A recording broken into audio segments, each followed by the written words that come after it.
ആണല്ലോ. അപ്പൊ ഇവളിങ്ങനെ കമന്റ്സ് വായിക്കുമ്പോൾ എൻ്റെ അടുത്ത് പറഞ്ഞു, എല്ലാവരും ചോദിക്കുന്നു പുതിയ പ്രൊജക്ട് പുതിയ പ്രൊജക്ട് ആണോ അതെന്താണ് ഇവർക്ക് മറ്റേ ക്യാപ്ഷൻ വായിച്ചിട്ട് മനസ്സിലാവണില്ലെന്ന് പറഞ്ഞിട്ട് മേലോട്ട് പോയിട്ട് നോക്കുമ്പോഴേക്ക് ക്യാപ്ഷൻ ഇല്ല. ഞാൻ പറഞ്ഞ ക്യാപ്ഷൻ ഇട്ടാലല്ലേ വായിക്കാൻ പറ്റൂ, വായിച്ചാലല്ലേ മനസ്സിലാക്കാൻ പറ്റൂ. അപ്പൊ അയ്യോ പറ്റിപ്പോയി എന്ന് പറഞ്ഞിട്ട് പെട്ടെന്ന് പോയി. അപ്പൊ ഈ ഇൻസ്റ്റയിൽ ഇടുമ്പോൾ ഓട്ടോമാറ്റിക്കലി കണക്റ്റഡ് ടു ഫേസ്ബുക്ക് ആണ് എൻ്റെത്. അപ്പൊ എന്റേതാണ് ഇടുന്നത്. അപ്പോ ഇതേപോലെ സംഭവം അതിലും സംഭവിച്ചു. അങ്ങനെ രണ്ടിടത്തും പോയിട്ട് കോപ്പി പേസ്റ്റ് ചെയ്തതിന് ശേഷമാണ്. ബട്ട് സ്റ്റിൽ എന്നിട്ട് പോലും ആൾക്കാർ ഇത് ഒഫീഷ്യലായിട്ട് എടുത്തിട്ടില്ല. എല്ലാ ആൾക്കാരും പുതിയ പ്രൊജക്ട് എല്ലാവർക്കും പ്രോസസ് ചെയ്യാൻ കുറച്ച് ടൈം എടുക്കുമായിരിക്കും. ഓക്കെ, അപ്പം വീട് രണ്ടിലുമാണ് ശരിക്കും എല്ലാത്തിന്റെ ഒരു തുടക്കം അല്ല. അവിടെ വെച്ചിട്ടാണ് നിങ്ങൾ കണ്ടതും ഇഷ്ടപ്പെട്ടതും. അപ്പൊ നമുക്ക് ആ ഒരു സ്റ്റോറി അറിയണം. നമ്മളെല്ലാരും ഭയങ്കര എക്സൈറ്റഡ് ആണ്. സാധാരണ നമ്മളൊരു റൂമർ എന്തെങ്കിലുമൊക്കെ കേൾക്കും, പക്ഷെ നമ്മൾ അങ്ങനെ ഒന്നും കേട്ടിട്ടില്ല. കാരണം നിങ്ങൾ സീരിയലിൽ നിങ്ങൾ പെയർ ആയത് കൊണ്ട് തന്നെ നമ്മളാണെങ്കിൽ ആ ഒരു ഇതിലാണ് നമ്മളെല്ലാരും വിചാരിച്ചിരുന്നത്. പക്ഷെ പെട്ടെന്ന് നിങ്ങൾ കല്യാണം കഴിഞ്ഞപ്പോൾ നമ്മളെല്ലാരും ഭയങ്കര ഷോക്കാണ്. അപ്പൊ നിങ്ങളുടെ ആ ഒരു ലവ് സ്റ്റോറി അറിയാൻ നമ്മളെല്ലാരും ഭയങ്കര എക്സൈറ്റഡ് ആണ്. നമ്മൾ ഡീറ്റെയിൽ ആയിട്ട് തന്നെ പറഞ്ഞു തരണം. എവിടെ തുടങ്ങി, എങ്ങനെ കണ്ടു, എവിടെ വെച്ച് സംസാരിച്ചു, ആരാദ്യം പ്രപ്പോസ് ചെയ്തു, എല്ലാം പറയണം. ആക്ച്വലി ഞാനാണ് തുടങ്ങിയത്. ഞാൻ അങ്ങോട്ടൊന്ന് പ്രപ്പോസ് ചെയ്തു. എൻ്റെ ബർത്ത്ഡേയുടെ അന്ന് ഞാൻ പ്രപ്പോസ് ചെയ്തു. പക്ഷെ പുള്ളിക്കാരൻ എന്നെ അങ്ങ് റിജക്ട് ചെയ്ത ആ സമയത്ത്.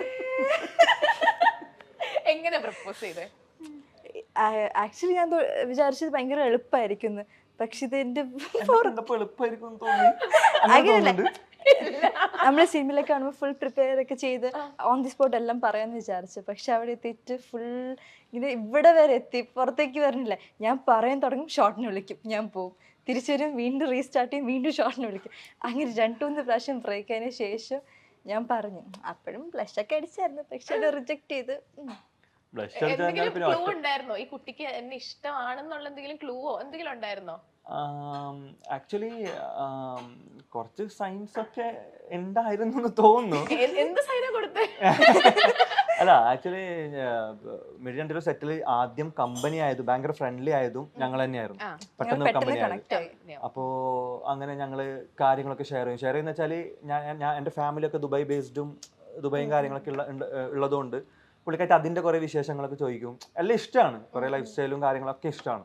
അപ്പൊ അതിനെ കുറിച്ച് ചോദിക്കും. അപ്പൊ പുള്ളിക്കാരത്തിനെ കുറിച്ച് ഞാൻ ചോദിക്കും. അപ്പം ക്ലാസ്സും പിന്നെ ആള് പഠിക്കായിരുന്നു ആ സമയത്ത്. അപ്പൊ ഞാൻ കുറച്ചിങ്ങനെ ഉപദേശിക്കാറൊക്കെ ഉണ്ട്. റിജക്ട് ചെയ്തതിനു ശേഷം എനിക്കൊരു വലിയ ലെക്ചറും കിട്ടിയായിരുന്നു. അത് ഇപ്പൊ അങ്ങനെ വെറുതെ തോന്നുകയാണ്. മേ ബി സീരിയസ് അല്ലായിരിക്കും, നീ നിന്റെ സ്റ്റഡീസിന്റെ കോൺസെൻട്രേറ്റ് ചെയ്യൂ എന്നൊക്കെ പറഞ്ഞ് അങ്ങനെ വിട്ട്.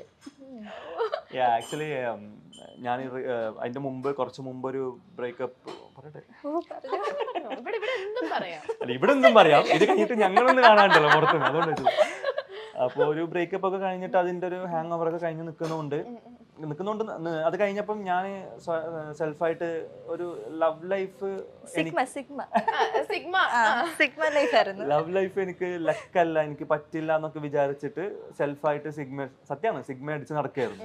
അപ്പൊ പുള്ളിക്കാരത്തി പ്രപ്പോസ് ചെയ്ത സമയത്ത് ഞാൻ പറഞ്ഞു 2 കാര്യങ്ങളുണ്ടായിരുന്നു സത്യം പറഞ്ഞാൽ. ഒന്ന്, ഞാൻ തീരുമാനിച്ച എൻ്റെ ലൈഫ് എന്നുള്ളൊരു സാധനം സിംഗിൾ ആയിട്ട് പോകാന്നുള്ളൊരു തീരുമാനത്തിനെ കുറിച്ചുണ്ടായിരുന്നു. പിന്നെ ഞാൻ പറഞ്ഞ പോലെ യങ് ഏജ് ആണല്ലോ, അപ്പോൾ ഒരു അട്രാക്ഷൻ തോന്നിയതായിരിക്കാം.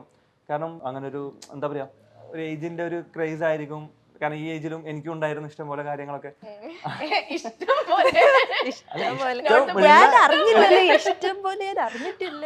അത് ആധികാരികമായി അല്ല, ആലങ്കാരികമായി വന്നത്.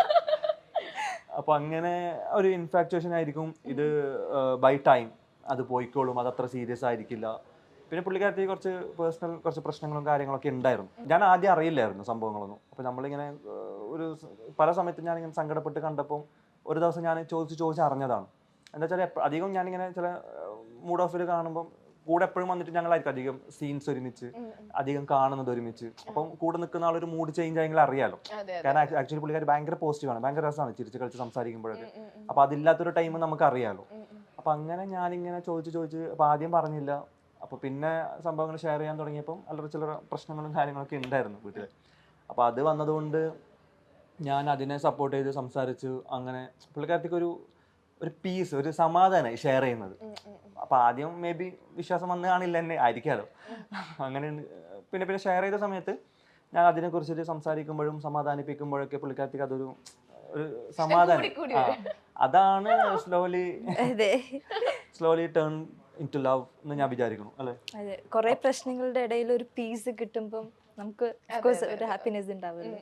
അപ്പൊ അങ്ങനെ അപ്പൊ ഞാൻ വിചാരിച്ചു ഡെഫിനറ്റ്ലി വീട്ടിൽ നിന്ന് കിട്ടാത്ത ഒരു സപ്പോർട്ടോ കെയറോ കിട്ടിയത് കൊണ്ടാവാം, അല്ലെങ്കിൽ അങ്ങനെ കൂടുതൽ ഒരു സപ്പോർട്ട് കൊടുത്തതുകൊണ്ടോ, ഒരു നമ്മളൊന്ന് കൺസേൺ ചെയ്യുന്നത് കൊണ്ടായിരിക്കാം അങ്ങനെ ഒരു അട്രാക്ഷൻ തോന്നിയത്. അതൊരു ഇഷ്ടമായിരിക്കില്ല, യഥാർത്ഥ ഇഷ്ടമായിരിക്കില്ല എന്നൊക്കെ വിചാരിച്ചിട്ടാണ് ഞാൻ ഒരുപാട് ഉപദേശിച്ച് നിന്ന്. പിന്നെ പുള്ളിക്കാരത്ത് അത് സീരിയസ് ആയി വരുമ്പോൾ ഞാൻ പറഞ്ഞു, നീ ഒരു കാര്യം ചെയ്യും, നീ പഠിത്തം കംപ്ലീറ്റ് ചെയ്യും, നീ ഈ പ്രൊജക്റ്റൊക്കെ കഴിഞ്ഞിട്ട് പഠിത്തമൊക്കെ കംപ്ലീറ്റ് ചെയ്തിട്ട് എന്നെ കാണാതിരിക്കുന്ന സമയത്ത്, ഇപ്പം നമ്മളെപ്പോഴും കാണുകയാണല്ലോ, സീരിയലിന് വേണ്ടി കാണുകയാണ്, അപ്പം may be you feel that. അപ്പോൾ കാണാതൊക്കെ ഇരിക്കുമ്പോൾ കുറേ കാലമൊക്കെ കഴിഞ്ഞിട്ട് ഉണ്ടെങ്കിൽ നമുക്ക് ആലോചിക്കാം, പക്ഷെ 1 year കൊണ്ട് നിനക്ക് ഇതിന്നൊരു കുറവുണ്ടാവും എന്ന് ഞാൻ പറഞ്ഞിട്ട് ചലഞ്ച് വെച്ചു. അപ്പോൾ എൻ്റെ അടുത്ത് പറഞ്ഞു, അപ്പോൾ ഈ 1 year കൊണ്ട് കുറഞ്ഞില്ലെങ്കിൽ എന്നെ അക്സെപ്റ്റ് ചെയ്യുമെന്ന് വെച്ചു. ഞാൻ പറഞ്ഞു, നീ അങ്ങനെ എടുക്കണ്ട, അപ്പോൾ ചലഞ്ചിന് വേണ്ടിയിട്ട് നീ അത് കീപ്പ് ചെയ്തുകൊണ്ട് പോകും, വെച്ചോണ്ട് പോകും. അപ്പം അങ്ങനെ വേണ്ട, നീ ഫ്രീ ആയിട്ട് വിട്, നിനക്ക് എന്താണോ നിനക്ക് തോന്നുന്നത്, നിന്റെ ഹാപ്പിനെസ്, നീ ചിരിക്ക്, നീ എൻജോയ് ചെയ്യ്, നീ be happy in your work, നിന്റെ പഠിത്തം കാര്യങ്ങളൊക്കെ കോൺസെൻട്രേറ്റ് ചെയ്യും. കാരണം നാളെ എപ്പോഴും നിന്റെ അടുത്ത് ആരില്ലെങ്കിലും നിന്റെ കയ്യിൽ ഉണ്ടാകാൻ പോകുന്ന ഒരു പവർഫുൾ ടൂൾ അല്ലെങ്കിൽ നിങ്ങളുടെ എഡ്യൂക്കേഷനാണ്. എപ്പോഴും നിന്റെ കയ്യിലുള്ള ഒരു ധൈര്യം. അതിന് ആര് നിന്നെ ഒഴിവാക്കിയാലും നിന്റെ കാര്യം നിനക്ക് നോക്കാൻ നിന്റെ എഡ്യൂക്കേഷൻ മതി. അത് ഞാനായാലും വീട്ടുകാരായാലും ആരായാലും. അപ്പം നീ അത് കംപ്ലീറ്റ് ചെയ്യും, ഡിഗ്രി എടുക്കും, നീ നിന്റെ സർട്ടിഫിക്കറ്റ് എടുക്കും. എന്നിട്ട് നീ ഇൻഡിപെൻഡൻ്റ് ആയിട്ട് നിൽക്കുമ്പോൾ നിനക്ക് അറിയും ആരെ നിനക്ക് വേണം, ആരെ നിനക്ക് വേണ്ട, എന്താണ് നിന്റെ ഇഷ്ടം, എന്താണ് നിനക്ക് ഇഷ്ടമില്ലാത്തത്. ഇപ്പോഴത്തെ നിന്റെ ഫേവറേറ്റ്സ് ആ ടൈമിൽ നിനക്ക് ഇഷ്ടമില്ലാത്തതാവും. ഇപ്പം നീ വിചാരിക്കുന്ന ഡിസ്റ്റർബൻസ് ആ സമയത്ത് നിന്റെ ലൈഫിൻ്റെ ഭാഗങ്ങളാവും. അപ്പം നീ അങ്ങനെ ഇൻഡിപെൻഡൻ്റ് ആവുന്ന സമയത്ത് നീ തീരുമാനിക്കും. എന്നിട്ട് നീ ആ സമയത്ത് നിനക്ക് തോന്നുന്നെങ്കിൽ വാന്നു പറഞ്ഞു. അങ്ങനെയൊക്കെ പറഞ്ഞിട്ട് ഇതായി. പിന്നെ മിഡിലും അൺലക്കിയിൽ എനിക്ക് മിഡിലിൽ കുറച്ച് ഡേറ്റ് ക്ലാഷ് പ്രശ്നങ്ങളൊക്കെ ആയിട്ട് എനിക്ക് മാറേണ്ടി വന്നു. അല്ല, ഞാനൊരു തമിഴ് പ്രൊജക്റ്റും കാര്യങ്ങളൊക്കെ ആയിട്ട് ഒരു ഡേറ്റ്, അപ്പൊ ഞങ്ങൾക്ക് മീഡിയ നിന്ന് മാറിയത്. എനിക്കൊരു ഡേറ്റ് ക്ലാഷിന്റെ പ്രശ്നം ഉണ്ടായിരുന്നു, ഒരു തമിഴ് പ്രൊജക്റ്റ് ആയിട്ടുള്ള. അപ്പൊ ഞാനത് ഓൾറെഡി കമ്മിറ്റ് ചെയ്തതായിരുന്നു. ഞാൻ മുമ്പേ റിപ്പോർട്ട് പറഞ്ഞിട്ടുണ്ടായിരുന്നു, ഇൻഫോം ചെയ്തിട്ടുണ്ടായിരുന്നു.